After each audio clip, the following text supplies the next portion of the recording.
اللهم صل وسلم وبارك عليك يا محمد وعلى اله وصحبه وسلم. ازيكم عاملين ايه؟ معاكم حفصه من قناه ذا بيست فود.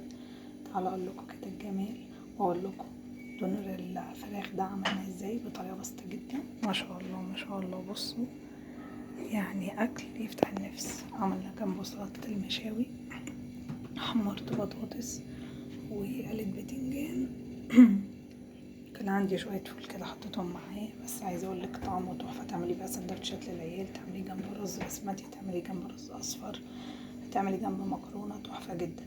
بجيب عندي الفراخ ماشي، جبت حوالي كده نص كيلو من البانيه، او لو انت بتجيبي زي كده فرختين وبتخليهم وتاخدي جزء من البانيه تعمليه شاورما او تعمليه عصاج، والجزء التاني بقى رحت مقطعاه يعني قولي كده 4 قطع من البانيه.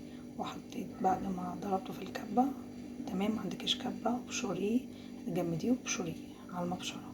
بعد كده حطيت رشة من البيكنج باودر، وحطيت كمان بصلاية، وحطيت كمان عندي كوباية من الفول الصويا.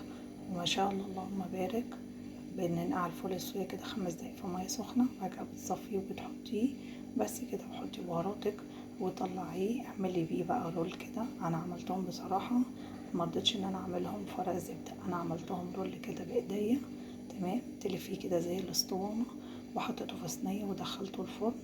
عايزه اقولك طلع تحفه جدا وطعمه حلو قوي. بصوا مشوي كده وحاجه قمر. عايزه تدخنيه براحتك ولعي في حمايه ليه. هوريكم كده شكل واحده، وادي كده شكل واحده منهم بعمله على شكل اسطوانه وادخله الفرن، ما بحطش ميه في الصينيه ولا اي حاجه، وتسيبيه يبرد بقى خالص. بعد كده ابدأي قطعيه. ما شاء الله انا عايزه اقولك عمل معايا 3 قطع من دول. مال الطبق ده اهو، والطبق ده ما شاء الله كمان الطبق ده. عايزه اقولك الفول الصويا مغذي ماشي، هو مش كويس للولاد لو استخدمتيه على طول، انما مره او مرتين في الشهر ما فيهاش حاجه. ممكن تستغني عنه وتحطي مكانه كوبايه من البرغل، هيدي معاكي طعم حلو قوي. ممكن بتصية مبشوره بس تصفي ميتها.